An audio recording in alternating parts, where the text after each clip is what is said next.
अक्कलकोटून सुरुवात केली होती. आत्ताच मागच्या व्हिडिओत तुम्हाला सांगितलं होतं की अक्कलकोटून सुरुवात केली होती गुरूंच्या दर्शनाने आणि समाप्ती मी आता शुभराय मठात आली सोलापूरला, की जिथे शंकर महाराजांनी 8 वर्ष वास्तव्य केलं होतं. अशा पवित्र शुभरायांच्या मठामध्ये आलोय. दर्शन घेऊया आणि मग त्याची माहिती सांगते. या हे समोर जी प्रतिमा आहे ही शुभराय महाराजांची आहे. ही मध्यभागी जी मूर्ती आहे ती वालुका म्हणजे वालुकापासून बनलेली मूर्ती आहे.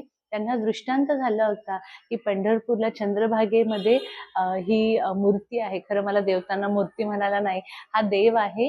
आणि मग तो देव त्यांनी त्यांच्या एका शिष्याला सांगितलं होतं आणि घेऊन आले होते. इथे विविध पादुका आहे, त्या सगळ्या पादुकांचं दर्शन घ्या. शंकर महाराजांचे त्यांच्या पूजेतले देव आहे.